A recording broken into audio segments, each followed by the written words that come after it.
Hello, this is Julian with Coffee Reviews, and today is part 2 of our 2023 KaffeBox Advent Calendar Blind Taste Test Ranking Series. And a reminder on how the series works is that the winner of this video will go on to face the winners from videos featuring coffees 1 through 6, 13 through 18, and 19 through 24, as well as 2 wildcards to determine our favorite coffee from the entirety of KaffeBox's 2023 Advent Calendar.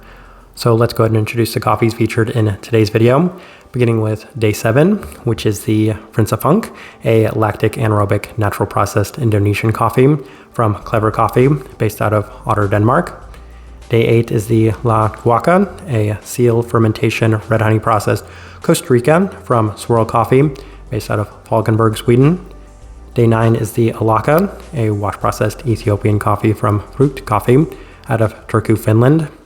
Day 10 is the Esperanza, a wash-processed Colombian coffee from Love Coffee, based out of Lund, Sweden.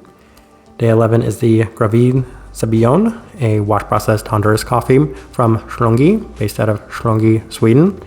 And then day 12, we have the Bonita Springs, a natural processed Panamanian coffee from Muttley and Jack, based out of Stockholm, Sweden. So let's go ahead and move the containers out of the way for the time being. And we will go ahead and shuffle these around.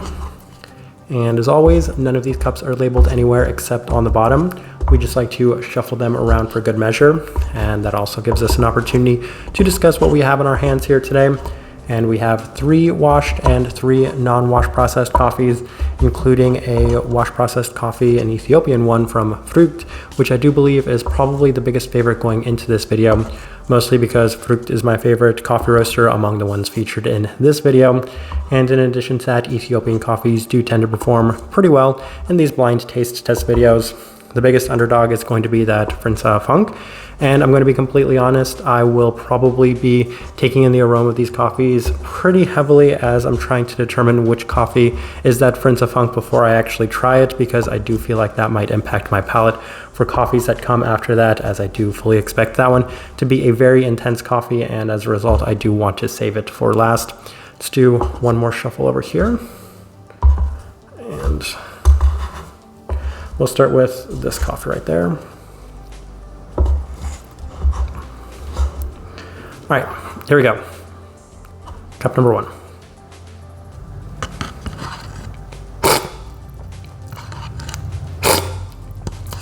Okay, this one right here. It's got some really nice sweetness to it. A little bit more of a classic sort of chocolate-like sweetness as well. Coming through a little bit more on the finish as well. I think I'm quite enjoying this one actually right from the start. A little bit more of like a maple molasses sort of darker sweetness coming from it. Really positive first impression. And this one right here, as a result, is in first place, but that's to be expected. Let's move on. Cup number 2.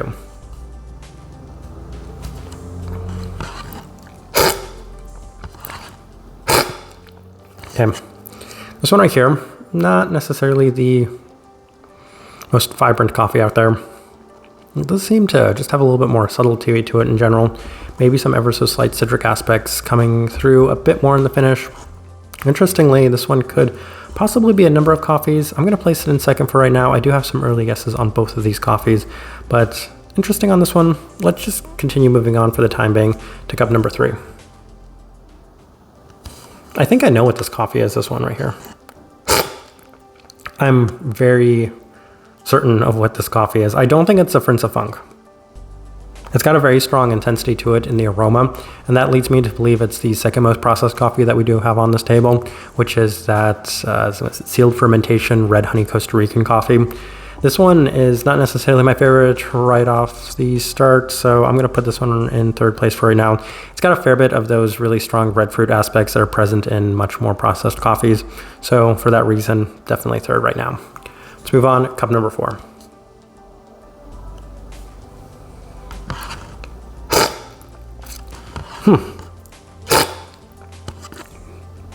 This one right here is very interesting, actually. I like this coffee a fair bit.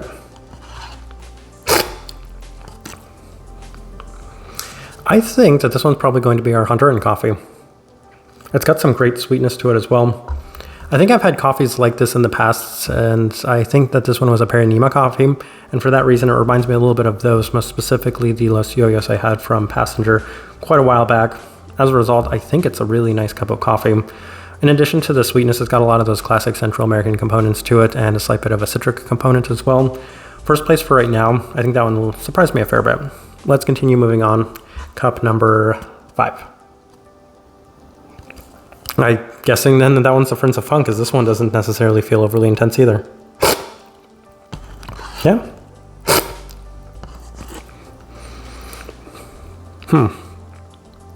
This one right here is also a little bit more subtle. I guess the Ethiopian coffee wasn't necessarily standing out too much among these coffees right from the start.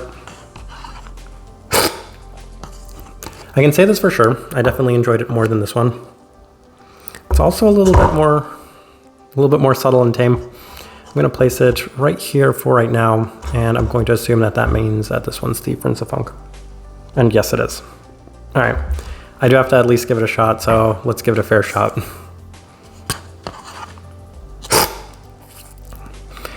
That is very intense, as fully expected. It's got such a strong wine aspect to it. It's very bright, it's very intense, it's very long lasting. And I have had so many coffees like that in the past. Not necessarily my favorite. I kind of fully expected that one to be my least favorite by a fair bit of a distance. I'm very confident on what these two coffees are. The rest of them are going to be the interesting ones to try to figure out. And I really need something to kind of cleanse my palate, but we're going to try to run through these one more time. And this one right here, I think I assumed was that Honduran coffee. Yeah, I'm pretty confident on that. I think what's most interesting is that the Panamanian coffee isn't standing out for being overly heavy or overly fermenty as of this moment. So I'm kind of curious to see where that one's going to finish, but let's keep going down the line.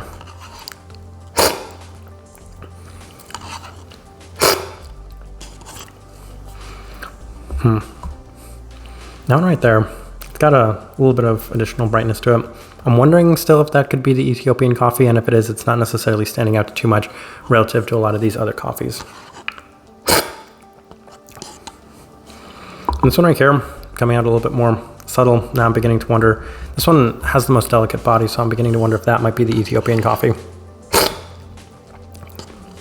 And this one's just got a little bit of an extra aspect to it, and I'm wondering if that might be a slight fermenty giveaway to it being that Panamanian coffee. And if it is, it isn't necessarily too bad, as at first it didn't yield too much of a heavier aspect to it.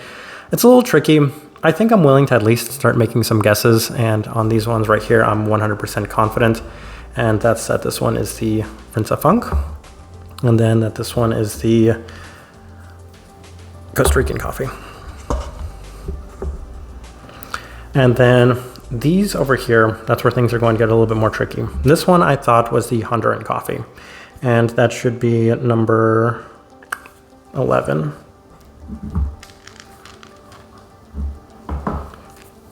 And if this is in fact the Honduran coffee, then massive credit to this coffee roaster, as their coffee performed pretty well in our previous video. And if it took home first place in this one, then once again, they're continuing to exceed a lot of my expectations. All right, so these last three, I'm guessing that this one right here is going to be the Panama, mostly because it just has something a little different to it relative to these other three coffees. So day 12 for right now. Not overly confident on that guess, and we'll try these two one more time. I'm beginning to really think that that's probably going to be our Ethiopian coffee, which would make that our Colombian coffee. I really don't know. I do my best to avoid reading any sort of flavor notes, so it's just a little bit more tricky and difficult to tell what they have associated with each of these coffees. So we'll say 10, the Colombian, and then 9 right here, the Ethiopian coffee. All right, let's go ahead and see how we did. 100% confident on these two, so this one here should say 7 for the Frinsa Funk. And no surprise right there.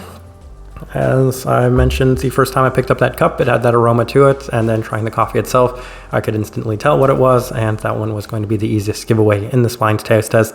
Let's move on. This one right here I said was day 8, which is the Costa Rican coffee, and I was 100% confident on this one too. as these coffees were very similar in the sense that I think the processing really seemed to impact the overall results of these coffees. This one's super intense. This one right here, still very intense, both skewing in that red fruit direction. Cherries and abundance, and a little bit more of a wine-like attribute on this one. All right, here's where things will get kind of interesting. So this one right here, I said was the Panama, which should make it number 12. Okay. And I said that it's not necessarily overly fermenty or funky in any sense. I think there's just something ever so slight in the finish because it's a pretty clean cup of coffee, if I'm being completely honest. Got some classic Central American characteristics to it. Given what it is, this coffee isn't bad actually. I do have to say that it's improved a little bit as I continue to consume it. So credit to them. Anytime you're able to tone down a coffee in terms of the intensity, then I think it's a pretty nice job.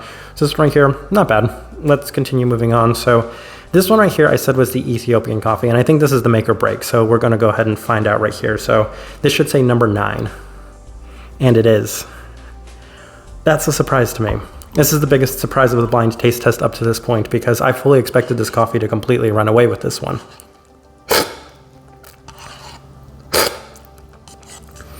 I don't know. I've said in the past that oftentimes I can struggle a little bit with Frukt coffees, maybe being a little underwhelming, not necessarily as flavorful. And I think that's where it might be suffering in this video because it wasn't necessarily an overly vibrant cup of coffee. That's, once again, just a surprise. All right, so we have 2 more coffees and let's see how we did. This one right here I said was the washed Colombia, and once again, it was process of elimination, which is the exact same thing that happened last time. So it should say number 10. And it is. Winning the washed Colombian coffees just based off of narrowing it down, process of elimination. That's all it was on this one once again, and it's because I felt that this one was probably going to be our Ethiopian coffee. There was a slight, ever so slight fermentiness in this one, which gave it away as a natural. And then that means that our winner right here is number 11, which is the Honduran coffee from Slöinge Coffee Roasters. And massive credit once again to this coffee roaster. Second place in the previous video and first place in this video, so they beat some really nice coffee roasters in this one, most specifically Frukt. That coffee is really nice. Massive credit to them. I actually would be kind of curious to try that coffee in itself as it's just a little different. It does have a lot of those Honduran characteristics, those Central American characteristics, but it is standing out mostly because of the really nice sweetness that comes through in the finish. So that's our first place winner. This one is a surprise to me, but I'm also surprised that I was able to get a 6 for 6. I think it's maybe just a 4 for 4 because these two were pretty easy giveaways, but even then it's always nice to continue getting a 6 for 6. So we're 12 for 12 at the start. This coffee moves on to our final, and I guess that's the way I'll leave this video. So we do have 2 more parts coming up as well as the final, so stay tuned for all of those videos. I'm going to go ahead and say, if you guys are enjoying this content, this blind taste test series, then give this one a like. They're always the most difficult to make. They take the most amount of time, but they're easily the most fun to do as well. If you're enjoying the content as well, give this video a like, subscribe if you're not already subscribed. This here has been part 2 of our 2023 KaffeBox Advent Calendar Blind Taste Test Ranking Series. Thank you for watching.